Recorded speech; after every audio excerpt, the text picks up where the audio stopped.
Sir Pawan Kalyan గారు చిత్తూరు జిల్లా రైతుల కోసం అని చెప్పేసి కర్ణాటక వెళ్ళారు సార్. అంటే చిత్తూరు జిల్లా రైతులు ఏమైతుందంటే ఏనుగులు ఎక్కువగా దాడులు చేస్తున్నాయి. సో ఆ మొత్తం ప్రాంతంలో కూడా. అందుకని చెప్పేసి ఏనుగుల్ని తరమడానికి కుంకి ఏనుగులు అవసరం అవుతాయి. అవి కర్ణాటకలో ఎక్కువగా ఉంటాయి కాబట్టి అక్కడ మంత్రులతో మాట్లాడితే వాటిని కొన్ని తీసుకొచ్చి ఏనుగుల్ని తరమవచ్చన్న ఒక ఆలోచనతోటి అక్కడ మీటింగ్ ఏర్పాటు చేసుకున్నారు సార్. అయితే పవన్ కళ్యాణ్ గారు అక్కడ మీటింగ్ అయిపోయిన తర్వాత ఒక ప్రెస్ మీట్‌లో మాట్లాడుతూ ఒకప్పుడు సినిమాల్లో అడవుల్ని కాపాడేందుకు హీరోలు ఎంతో పాటలు పాడేవారు. ఇప్పుడేమైపోయిందనంటే గొడ్డలు పట్టుకొని స్మగ్లింగ్ చేయడం కూడా హీరోయిజం అయిపోయింది అన్నట్టుగా ఒక కామెంట్ చేశారు సార్. ఇప్పుడిది ఒక చర్చకైతే దారితీసింది సార్. పవన్ కళ్యాణ్ గారు ఇండైరెక్ట్‌గా అల్లు అర్జున్ గారు 'పుష్ప' సినిమా పైన కామెంట్ చేశారా అని చెప్పేసి కూడా మాట్లాడుకుంటున్నారు సార్. మరి మీరు ఏ విధంగా చూస్తారు సార్ దీన్ని? ఇప్పుడు మనకి ప్రధానంగా మనం ఎప్రిషియేట్ చేయవలసింది ఏంటంటే పవన్ కళ్యాణ్‌ని రైతులు బాగోగులు చూసుకుంటా ఉన్నాడు. హ్మ్. ఆ రైతులు బాగోగులు చూసుకోవాల్సిన బాధ్యత తనది. తర్వాత పర్యావరణం కూడా ఆయనకు అప్పగించిన శాఖల్లో ఒక శాఖ. దీని నిమిత్తం ఈయన అంత ఫాస్ట్‌గా వెళ్తా అనుకోలేదు. వెళ్ళడం చాలా అభినందనీయం. కారులో మార్నింగ్ ఆ విజువల్స్ కనిపించాయి. మాట్లాడారు. మాట్లాడిన తర్వాత వాళ్ళిద్దరి మధ్య ఆ ఏనుగుల్ని తరిమేందుకు కుంగ్‌ఫు ఏనుగులు అని చెప్పి దాటి పేరుందట. అవి కావాలట. అవి బెంగుళూరులో ఉన్నాయట. వాటిని తరలించుకురావడానికి ఈయన చర్చలు జరిపారు. అసలు వాస్తవంగా మనకి కూడా శ్రీకాకుళం, అక్కడ ఉన్న రాజాం, ఆ ప్రాంతాల్లో ఏనుగులు ఊళ్ళల్లోకి వచ్చేస్తాయి. ఊళ్ళలోకి వచ్చి చెరకు తోట వేస్తాయి, నాశనం చేస్తాయి. ఇలాంటి కొన్ని ఉన్నాయి. ఆ తోటలను మాత్రం వేసినట్టయితే ఎక్కడి నుంచి పసిగడతాయో మొత్తం తోటని నాశనం చేసేస్తాయి. ఊళ్ళోకి వచ్చినట్టయితే ఏనుగులు కొంతవరకు ప్రమాదకరం కూడా ఆ ఏనుగుల వల్ల. అందువల్ల మాట్లాడాడు. మాట్లాడిన తర్వాత తగిన నిర్ణయం తీసుకుంటామని చెప్పేసి వాళ్ళు చెప్పడం జరిగింది. మన వాళ్ళు కూడా ఒప్పుకోవడం జరిగింది.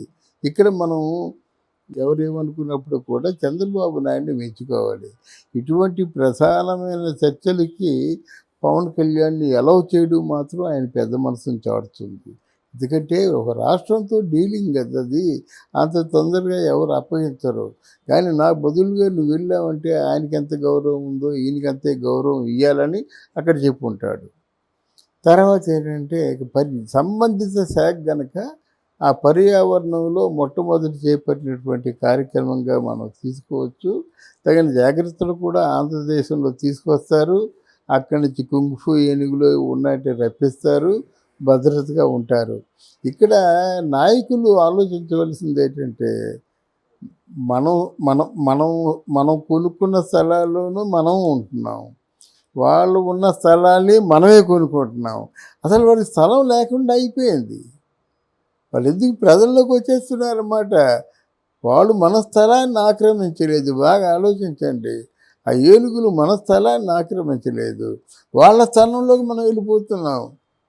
అంతకుముందు అది నిజంగా దిట్టమైన అడవుల్లో ఎలా బతికాయో స్వేచ్ఛగా బతికాయి, కావలసినవి తినేయి, హాయిగా ఉండేవి.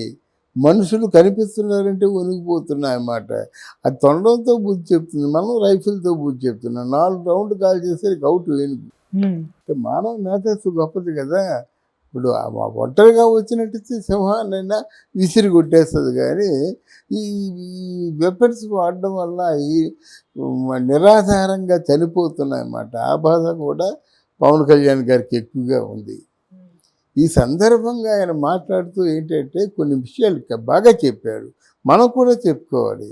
అసలు అశోకుడు చెట్లు నాటించినట్టయితే ఇప్పుడు ఈ రాజకీయ నాయకులు దారిట వస్తుంటే మొక్కలు కొట్టేస్తున్నారు. ఆ మొక్కలే కదా, కొండల్లో ఉన్న మొక్కల్ని కూడా కొట్టేసి బోడి చేయిస్తున్నారు. బోడిగుండులాగా కొండ మీద పెరుగుతున్న మొక్కలు ఎంత అందంగా ఉంటాయి. కొండకి అందం కదా. ఆ కొండ మీద ముక్కుమలు తెవాచి పరిచినట్టుగా ఉన్నటువంటి ఆ మొక్కల్ని అన్నింటినీ కొట్టేస్తున్నారు. చెట్లు కొట్టేస్తున్నారు అన్నమాట. అదొక చాలా గొప్ప బాధ.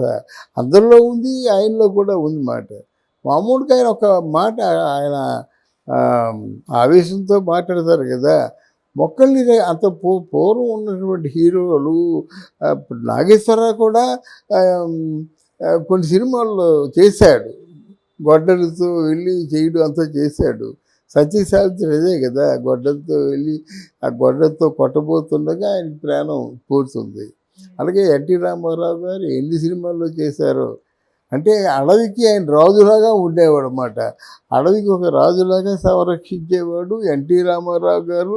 అటువంటి పాత్రల్లోనే నటించాడు. ఆ, ఈ ఎవరు రాజకుమార్ గారు, విష్ణువర్ధన్ గారు, వీళ్ళందరూ అంటే కన్నడ సూపర్ హీరోస్ వీళ్ళే. రాజకుమార్, విష్ణువర్ధన్, అంబరీష్. అయితే వీళ్ళు కూడా ఆ పాత్రలో నటించారు. అంతకుముందు మలయాళంలో ప్రేమ నజీర్ ఉన్నాడు.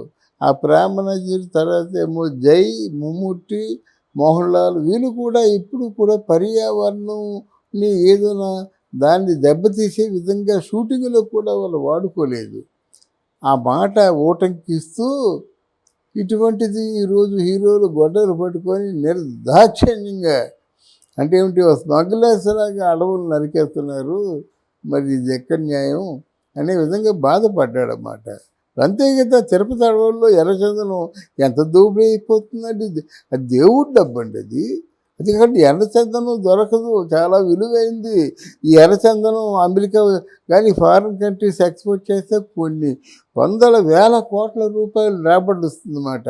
ఆ వేల కోట్ల రూపాయలు రాబడి రావడానికి కారణంగా వీళ్ళు దొంగదాటిగా రాత్రి బావులు చెట్లు కొట్టేస్తున్నారు. చెట్లు కొట్టినప్పుడేమో అడవుల్లో మంటలు వేస్తారు.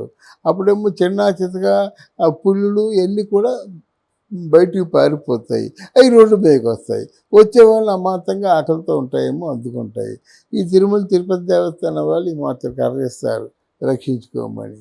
ఇదంతా హాస్యాస్పదంగా లేదు. అందుకనే పవన్ కళ్యాణ్ ఆ విధంగా అన్నాడు.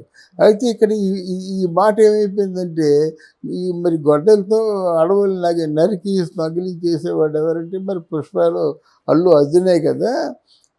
చాలా తమాషాగా సున్నితంగా నవ్వుతూ అంటించాడు పవన్ కళ్యాణ్ అన్నది ట్రోల్ అయిపోద్ది. ఇది రేపటికి చాలా ఉద్దేశంగా మారిపోద్ది అన్నమాట. దీని మీద బన్నీ అభిమానులందరూ కూడా తిరుగుబాటు.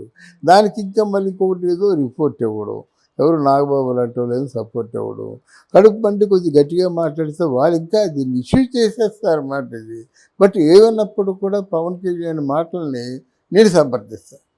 అడవులు నరకూడదండి, చెట్లు నరకూడదండి, అది ప్రకృతి అండి. రూపాయి మన దగ్గర నుంచి తీసుకోకుండా మనం నీడిస్తుంది. రూపాయి మన దగ్గర తీసుకోకుండా మనకి పళ్ళు ఇస్తుంది.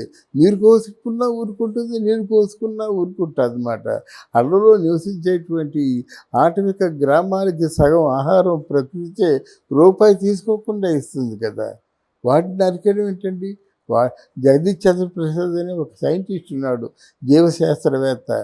వాడు మొక్కలకి ప్రాణం ఉన్నాయని నిరూపించాడు. మొక్కలు సంగమించుకుంటే మొక్కల ప్రాణం ఉన్నాయి, మొక్కలు ఆలోచించుకుంటే మొక్కలు జీవిస్తాయి అని చెప్పాడు. అందువల్ల పవన్ కళ్యాణ్ మాటలు మనం పదే పదే గుర్తు చేసుకుంటూ ఆ మొక్కల జోలికి వెళ్ళకుంటూ ఉంటే మంచిది.